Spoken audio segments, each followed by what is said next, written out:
So let's start with day one, because this kind of gets really wonky and really detailed. So you kind of have to follow it along. So we're going to try to best summarize it. So for context, fam, Julian Assange is in the UK, right? Right. So I'm going to go over all of that. Okay, Just give me a second. Great. So the Assange trial, day one, brought a new indictment. And this was going to be the one replacing the indictment that was previously there. So I'm just going to start in the beginning to remind everybody that Assange is fighting an attempt by American prosecutors to extradite him to the U.S. to stand trial on spying charges. Right now, he is in the UK, and that's where the trial is being held. And Assange is accused of 17 counts of violating the Espionage Act and 1 count of violating a computer crime law that, as alleged in the indictment, is also an Espionage Act offense. The charges together carry a maximum sentence of 175 years in prison. And the trial portion of his extradition hearing in London began yesterday, Monday, September 7th, at the Old Bailey Courthouse in London. And it's going to take about 3 to 4 weeks to get through all the witnesses, because they have about a vast amount of number of witnesses. And on June 24th of this year, the defense learned that Assange was going to face a third indictment, and the U.S. government served the indictment to the defense on July 2nd, even though they learned that they would be facing it on the 24th. And on August 12th, a fresh extradition request was based on the third indictment was issued, and it was dated July 17th. So they have been kind of like holding information and then letting them know after the fact, which is why the dates are important. On August 21st, prosecutors told the defense that the third indictment would not include any additional charges, but it includes conduct. And by conduct, it means it's very specific things that aren't necessarily related to what they were told before. They're focusing on his supposedly colluding with anonymous hacktivist groups and co-conspirators regarding the hacking. Many of these people were already subject of trials in the U.S. and in the UK a decade ago, and some are already serving in prison or have already been charged. So the kind of like the backlash to that is that even though they're trying to say that he was colluding and working with these co-conspirators, a lot of them, if he had been involved in that, they could have already prosecuted him for that, because those people were prosecuted like nearly a decade ago.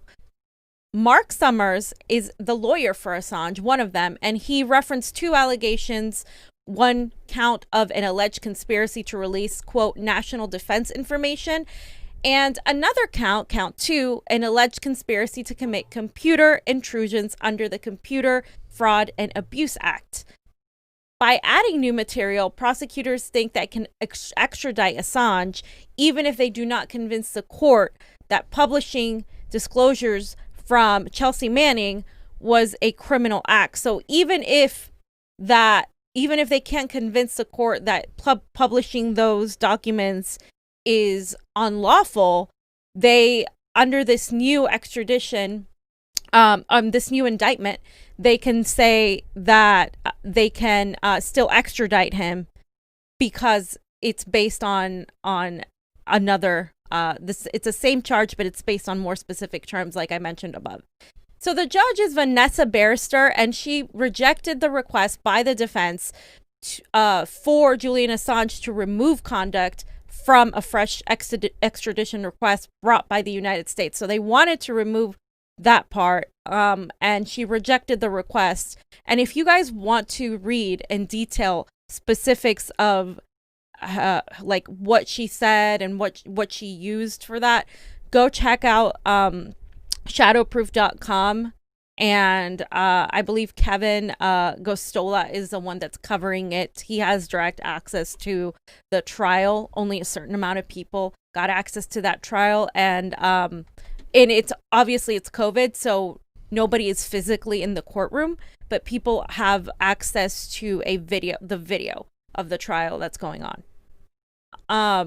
Did you want to say anything? No. Okay.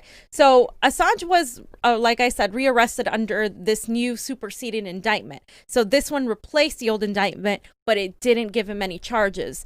And I have Taylor, who is with Activism Munich, who's going to kind of touch up on that briefly. So let's watch what she said.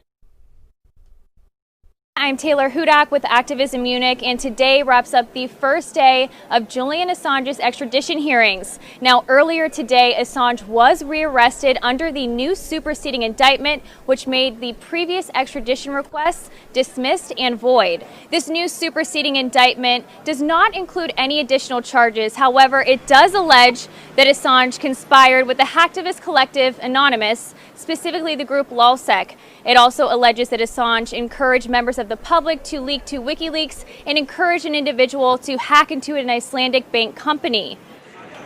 The defense did file a request today to dismiss this evidence in the case. However, the judge did deny that request. The defense then went on to request that this extradition hearing be postponed, and that request was denied as well.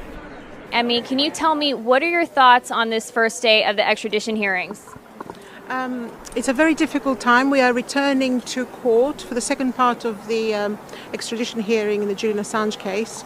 The most alarming reports are coming out from the court, restricting access to the public, restricting access to the press, as well as civil society groups, non-governmental organizations, parliamentarians, etc. It doesn't seem like open justice. But this is not a surprise for someone who has followed the case at every step. We have seen process abuse again and again. Julian Assange health has... Okay. So, again, of 10 years, he's not going to likely Okay. find justice inside this court. Our efforts continue with solidarity, as well as civil society groups, non-governmental organizations, parliamentarians, etc. It doesn't seem like open justice. But this is not a surprise for someone who has followed the case at every step. We have seen process abuse again and again. Julian Assange health has suffered over a period of 10 years. He's not going to likely find justice inside this court. Our efforts continue with solidarity activism outside the court. Please find the opportunity to use whatever tools you have available to assist in campaigning for Julian Assange freedom and for press freedom that is in the dock today. So write to your parliamentarians, representatives, write to the press, write to your local government, and try to mobilize civil society for this very, very important battle for human rights and democracy. Okay, so basically, she pretty much reiterated that it's a new indictment, and what this lady was saying is true. People were outside of the Bailey courthouse, and they were asking for his freedom, etc. And one of the things that happened was that people were saying this was a sham of a trial, because a lot of the people that were supposed to be allowed in, a lot of the political observers, a lot of the activists were not allowed in at the last minute. They were verified and then they weren't allowed in. But according this article right here, World Socialist website, basically talks about how the picards, which are like the signs, said jail the war criminals, free Julian Assange.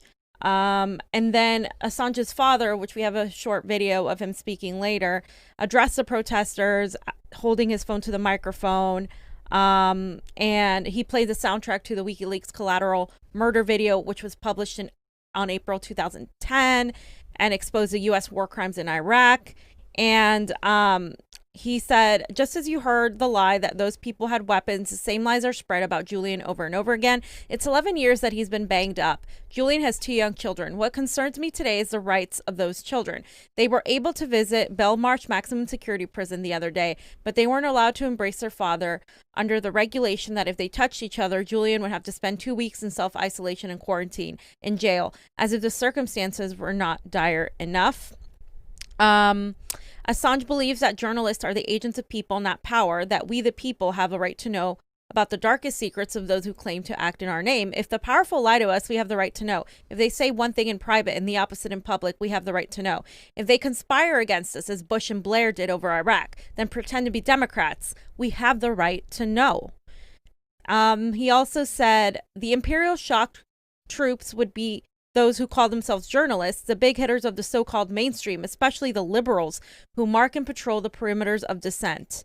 And that is what happened. I have been a reporter for more than 50 years, and I have never known a smear campaign like it. The fabricated character assassination of a man who refused to join the club, who believed journalism was a service to the public, never to those above. So he continued talking about the truth tellers, etc. And he said, It is said that whatever happens to Julian Assange in the next 3 weeks will diminish, if not destroy, the freedom of the press in the West. But which press? The Guardian, the BBC, the New York Times, Jeff Bezos' Washington Post? No. The journalists in these organizations can breathe freely. The Judases on The Guardian who flirted with Julian, exploited his landmark work, made their pile, then betrayed him, have nothing to fear. They are safe because they are needed. So, Rokfin, who was the editor-in-chief of WikiLeaks, was not allowed in the courtroom. He was offered a seat on the balcony overlooking another room where journalists were working and watching on a video screen that he couldn't see and he could barely hear. So this is kind of like the protest. And I'm going to read real quick from Cheryl, who is one of the supporters that was there holding signs. If you just scroll to the bottom, her name is Cheryl. And she says, he has no charges to answer. They lied about his rape allegation concocted by the Swedish authorities. When the rape allegation served its purpose, they kicked him out of the embassy, and he is now theirs to torture. It was always a vindictive campaign to attack this guy and put him away for daring to expose war crimes. Nothing more, nothing less. And according to her as well, Judge Vanessa Berder has connections to the case, which undermines the whole objectivity of all her rulings. She should not even be there. The U.S. is in charge of that judge, I suspect, and she does what they tell her to do.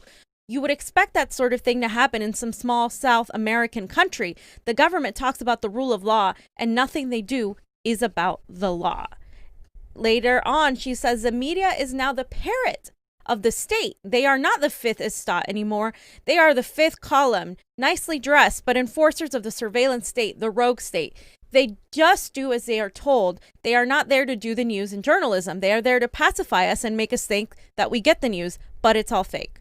So she goes on to talk about how Jeremy Corbyn failed by not standing up against the smear campaign against him for anti-Semitism, and that Bernie Sanders very similarly also suffered from that lack of leadership, so to speak. So a lot of people are obviously, at least in the UK, showing their support for Julian Assange. I haven't seen that here. I haven't seen TYT talk about it. I haven't seen a lot of commentators talk about it. Like people like Taylor that are on the ground, and people like Kevin that are doing a great job. I know Grayzone has talked about it, but really, like, it's the usual suspects. Action for Assange is in DC, and we should have them on the air this week at some point. So it's like I said, the usual suspects. It is not in their best interest, like Cheryl said, to really go after to stand up for Julian Assange, because they have it all well. It's fine. They're cozy in what they're doing.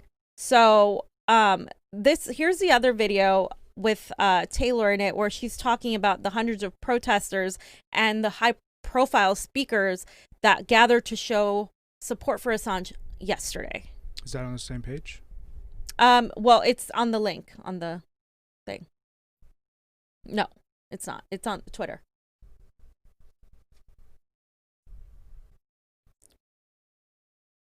Right here.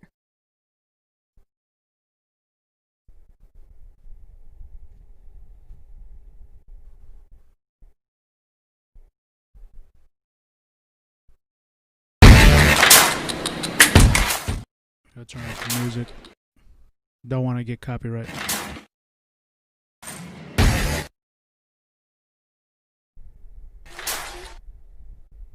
I'm Taylor Hudak with Activism Munich. I'm in London outside the Old Bailey Courthouse. Today is the first day of Julian Assange's substantive extradition hearings. Now, all morning long, there has been a lot of support for Assange, for WikiLeaks, and for a free press. As you can tell behind me, there has been a band playing, and the DEA campaign has been here, as well as many other professional organizations. Now, earlier this morning, there were a series of speeches that were given by John Shipton, John Reese, John Pilger, as well as Kristen Hrafnsson. I was asked a little earlier, are you hopeful? Am I hopeful for justice? I am hesitant to be hopeful, but hope is not enough. We need to fight for the justice. We need to show our determination to have this extradition request dismissed. Rebecca Vincent of Reporters Without Borders, who has been monitoring this case and advocating for Julian Assange, also addressed a crowd of protesters earlier this morning. We attempted to deliver a petition with over 80,000 signatures calling on the UK authorities not to extradite Julian Assange to the United States. Along with Julian's partner Stella Morris, we went to 10 Downing Street, where we were told as well that essentially British democracy is not currently functioning. They will not accept any petitions. How is your perspective on how there has been a lack of open justice in this case regarding previous hearings and issues with the video link? Well, I mean, it isn't open justice when I'm standing here out on the street. I represent the organization which is basically on trial alongside Julian Assange, and I'm not allowed into the courtroom. There are observers here from human rights organizations who want to observe that justice is being done. They are not allowed in, they're not recognized. So, like he said, many people weren't allowed in. They weren't recognized. He is the editor-in-chief of WikiLeaks. So, obviously, they tried to keep him out. And Stefan Samanowitz also brought a nice thread, if you guys want to check it out, on basically everything that's happened since the beginning. And I just want to highlight a couple of things. If extradited to the U.S., Julian Assange would face detention conditions that could amount to torture, as well as the possibility of an unfair trial, and that it is vital that the right to freedom of expression and access to information are protected. This guy is with Amnesty International, which, I mean, is hit or miss on a lot of things, but they were completely excluded from being allowed in there. The UK authorities are not obliged to send Julian Assange to the US. So that's something to consider. They don't have to do that. But obviously they're cutting some sort of deal with the United States to really prevent him, or to really like have this trial when it's obviously not fair. And we're going to go over more as to how that is. Stefan Samanowitz also talked about how this is not normal. At Amnesty is almost always granted access to monitor court cases around the world. For our legal observer to find out this morning that he has not been granted even remote access to the quote or hashtag Assange proceedings is an outrage. And let's watch quick second of this video. Shocked to find out that our court observer has been denied access to the court online. This is Amnesty's bread and butter. We conduct trial monitoring all over the world, week in, week out, and indeed are recognized internationally as an accredited international fair trial observer. We were first denied physical access to the court when we applied back in August. We were then granted 6 remote online observer places, which were reduced just a couple of days ago to 1. Now we found out this morning that even that one place has been refused, ostensibly because we didn't submit a letter to the judge who is presiding over the trial. We are submitting that letter right now. We had conformed to all of the procedures before this morning, so we're fully expecting that the judge will allow access after the lunch recess. And we had been expected to get in? We were granted permission to be in before we learned this morning that access has been withdrawn. So we're absolutely expecting that the decision will be reversed within the next few hours. And Edward Snowden actually retweeted the thread we're going to look at by Kevin Gostela, who has access to the video.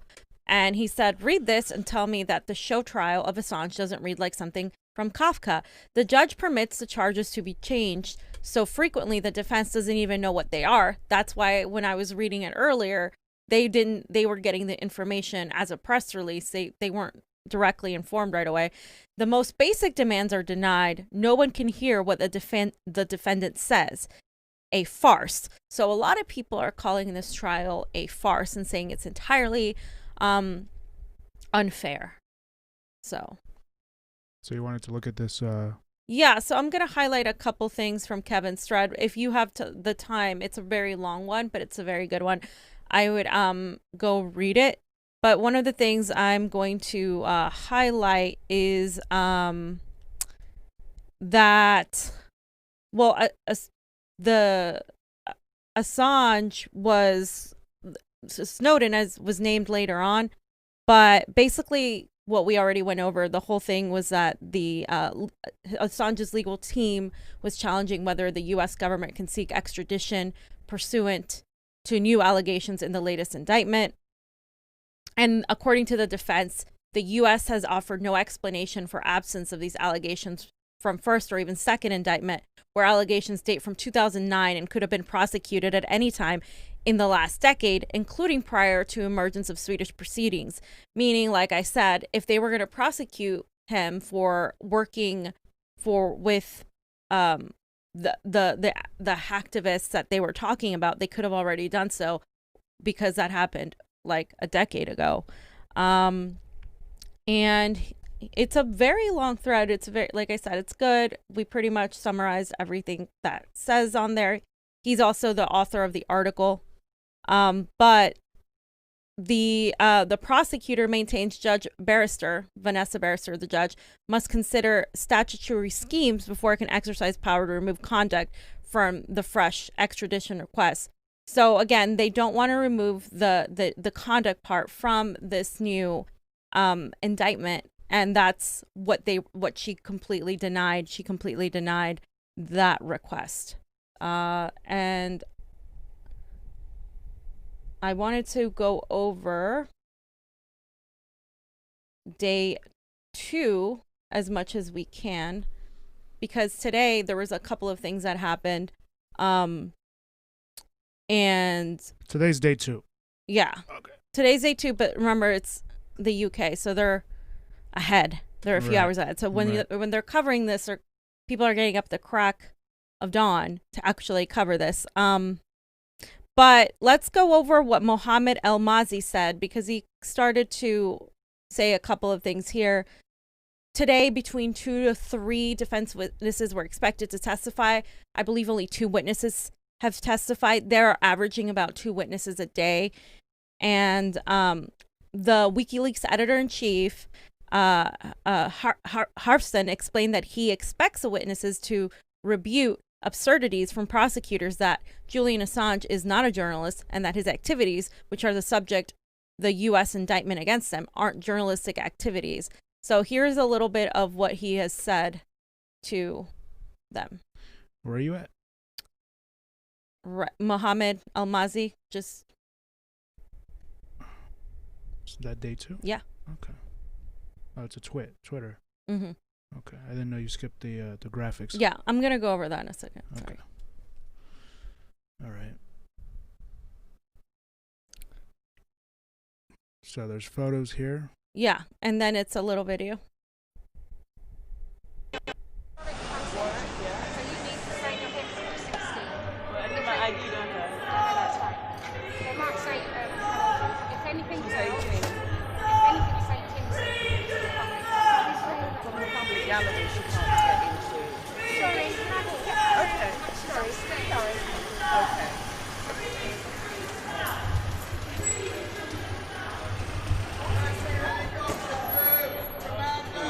It's all right, I've got it. Thank you.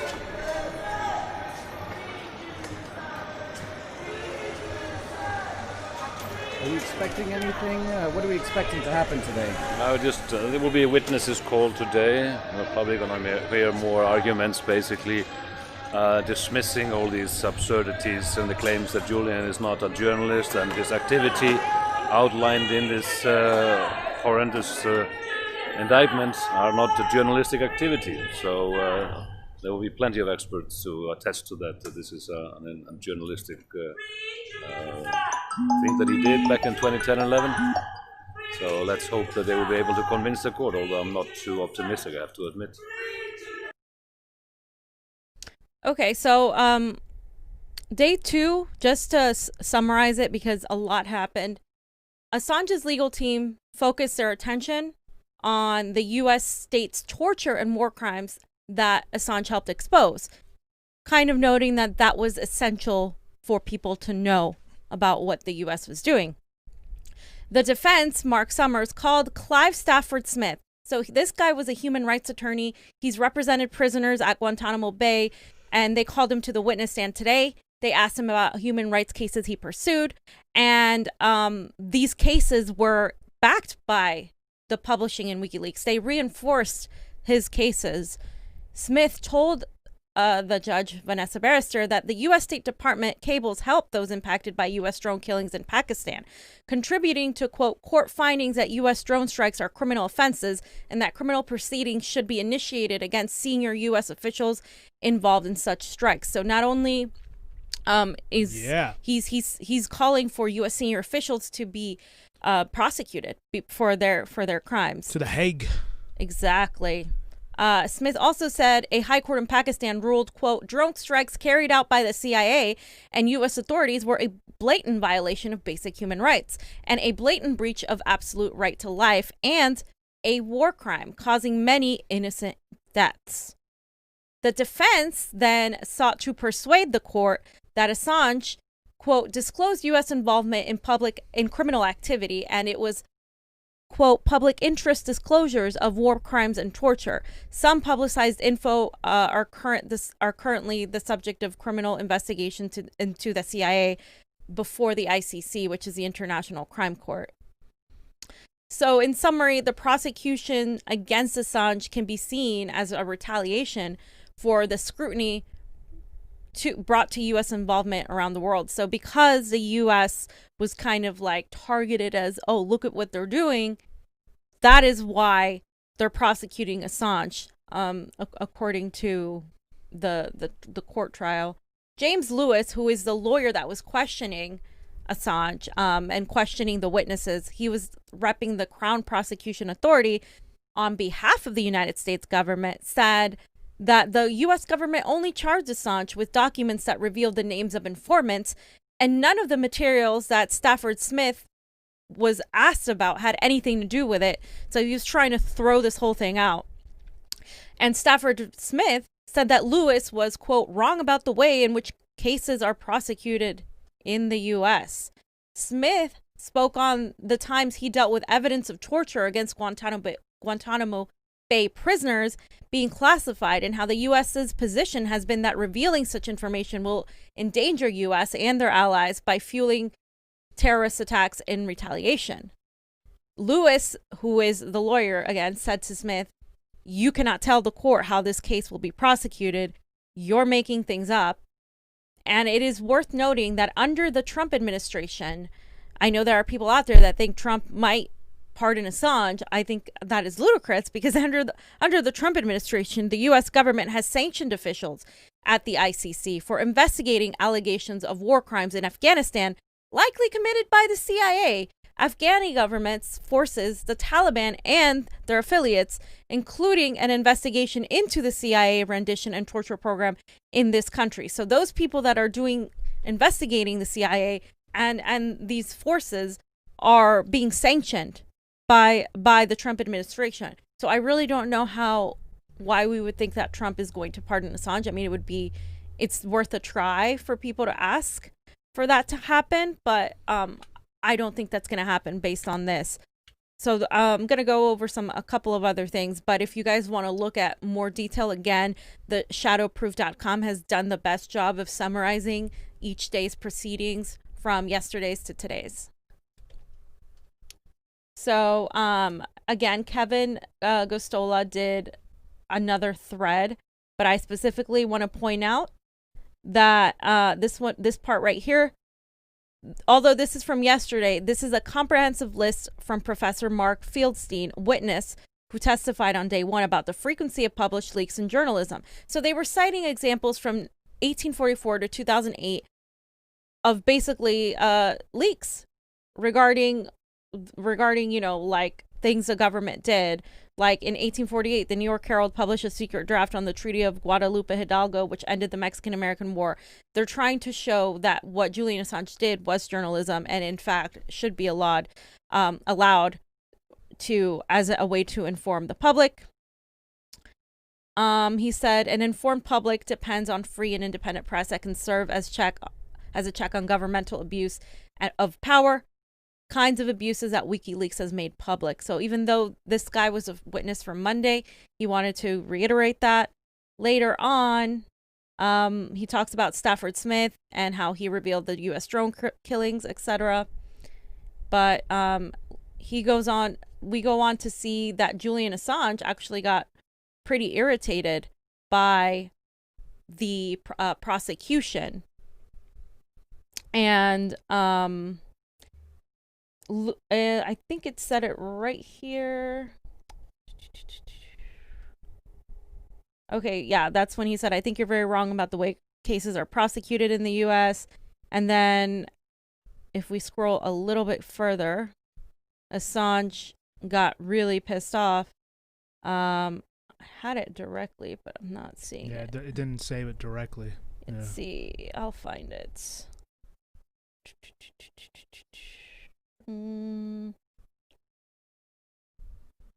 Okay.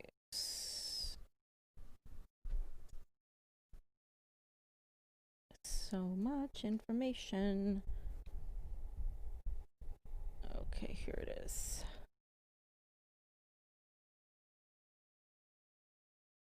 I do want to point out that Summer Smith brought the Pentagon Papers, and Lewis, who was the attorney of the prosecution, objected, saying this was not part of the initial cross-exam by Assange's lawyer. And Vanessa Barrister actually told the prosecutor he opened the door for this when he discussed the extent to which assisting a source is a crime. So she actually sided with the defense at this time.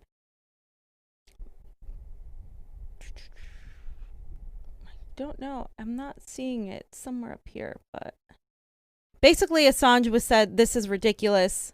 I don't want to, he didn't want to deal with it. And then Vanessa Barrister basically said, if you don't stop interrupting, we are going to take you, we're going to remove you from the courtroom. Basically what happened. And it's just, again, the entire thing is biased in favor of the prosecution, not just by the judge being biased, but just by the cherry picking they're doing. They're saying, well, it's not that the problem is that they revealed classified information, because that is allowed, it's freedom of speech, but it's that they revealed the people who were exposing the classified information. And then they were also trying to say he wasn't a real journalist, and that wasn't in the interest of the public, which is why the defense was arguing, look at all these instances in which whistleblowers and journalists have shown the truth that the government hasn't really been honest about. And a lot of people that I was reading about and looking up were saying that it doesn't look good. It doesn't look like there's going to be a victory. It looks like he's going to have to appeal based on everything that's happening. It's probably going to go to an appeals court, and he's going to have to appeal thus far. So let's go to, I wanted to show the only person in Congress that has been talking about this at all, that has even mentioned anything, is Tulsi Gabbard. She actually mentioned that the charges against Snowden should be dropped, or he should be pardoned. Likewise, the Trump administration should drop its efforts to charge and extradite Julian Assange. Failure to do so is a threat to the freedom and civil liberties of every American, especially journalists and publishers. And again, she had said this before on April 12th of 2019. Regarding the Assange arrest, she said, the message is clear to journalists and all Americans. If you try to take away our power, you will pay a high price. So Yeah, and earlier Pasta did a super chat which said, only Massey, Paul, and Gabbard have spoken out for Snowden and Assange. Bernie and the squad haven't said squat. Time to squash the Dem Party for good. Yeah, they haven't. And I posted something earlier about that, how like it's a wonder how the squad, I think it's my pinned tweet, like why, like none of the squad, none of the supposed progressives, including Bernie, which is why I asked him on his birthday. Normally I don't do that kind of shit, but I'm like pissed. And then Rokfin, like none of these people that are supposedly the most progressive, the beacon, who we should lay our hopes on for the future, have said a goddamn word about Julian Assange. And then you wonder, it's like, well, why should I support that? It seems a very minimal thing to a lot of people, but it's like, this is like, for me, especially as somebody in media, this is for me like such a big deal, because if we're not allowed to do what we do, people aren't going to get the information. If we're not allowed to expose the corruption in the government and hold these people accountable, how the hell do you plan to pass Medicare for all?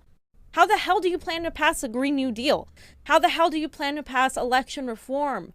How do you plan on doing any of that stuff that you supposedly care about if you're not going to hold these people accountable? And why the hell am I going to vote for you and support you if you're just going to sit quiet when this is like the biggest trial of the decade, if not maybe the century, regarding our civil liberties, and how it shouldn't be relegated as a right wing or a libertarian or anything like that? And how, like, even on the left, on the left online, not that many people are talking about it. More people are talking about electoralism. Like, who are we going to vote for in 2024? Oh, is AOC going to run for president? Do you think that's going to save you from the intelligence community, from the military-industrial complex, when she's falling in line with those same people, the same way that the Democratic establishment has fallen in line? Like, I just don't understand how the left here is so they're just so lost. Like, it is not leftist of you to ignore this. If you consider yourself the left, if you don't, whatever, I don't really care what you consider yourself, but this is an important thing. And I just see so many people like completely ignoring it and completely not demanding it from the people who should be extremely vocal about it, especially if you're going to call yourself a socialist. You can't pretend to really support, to be against fascism of Donald Trump if you're not going to stand up to the fascism that is far worse and is more in control than he is, clearly, of the CIA and the intelligence community and the military industrial complex. I think a lot of people are scared to stand up to them. I honestly do. I think that's the bottom line, that a lot of people are scared to stand up to them. Oh, and Gloria says that she's fact-checking Pasta and saying that it was only Tulsi who said something about Assange, and that Massey and I think Massey had said something about whistleblowers. About Snowden, I think. Yeah, but not specifically Assange. Not specifically Assange. Yeah, I agree. Correct me if I'm wrong, I haven't seen him, but I know he said it about whistleblowers. Okay. But Caitlin Johnstone puts it really well, of course.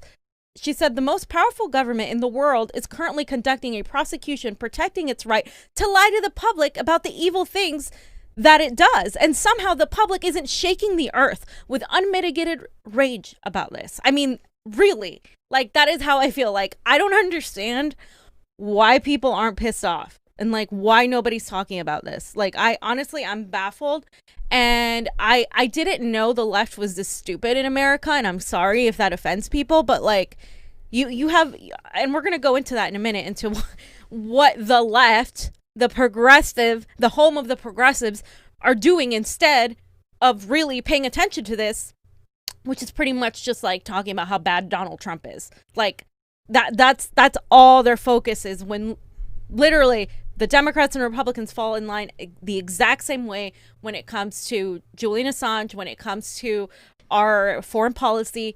If that doesn't change, the domestic is only going to be a facade. It's not really going to change. Well, fam, I feel like it's part of empire education that, people in like the wall of ignorance, right? Like the wall of ignorance, people who went on vacation, people are trying to escape and to avoid the reality that everything is falling apart. Everything, the charade is falling apart. The curtain has been pulled down, and you're seeing you're seeing the reality that there's racist cops, there's gangs in the sheriff's department in the Los Angeles, and the most blue state in the country, most progressive state in the country. You're seeing black men, minorities being shot in the back multiple times by cops. You're seeing white serial killers being escorted out and given water and food. You're seeing wildfires. You're seeing climate change happen, and people just want to ignore it. And then you hear about Julian Assange, it's like, oh, it's also this, and I don't know. Oh, and there's a rape allegation. Oh yeah, so he's a raper. So.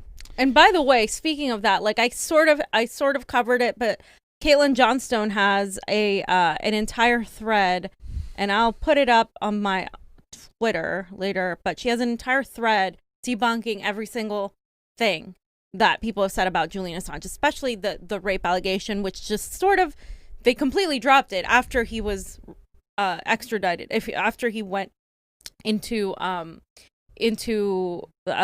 UK. They completely dropped it. They completely dismissed it. So apparently, like I said, even if that were true, even if the allegations were true, they're using that as a way to distract, right? But they're not. They've been proven false.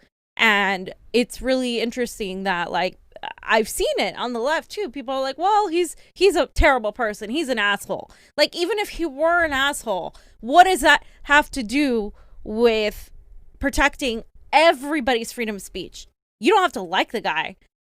It's literally about how this is going to set a dangerous precedent if he's prosecuted for informing us on the government lying, which is something that's what the Fourth Estate is supposed to do. It's supposed to be the checks and balances of our country. In America, in Britain, it's different, but in America, it was supposed to be what really held the government accountable. All of the government accountable, the fourth branch of government, and that's not what it is. It's propaganda now. That's all it is, and it's unfortunate that not enough people are talking about this.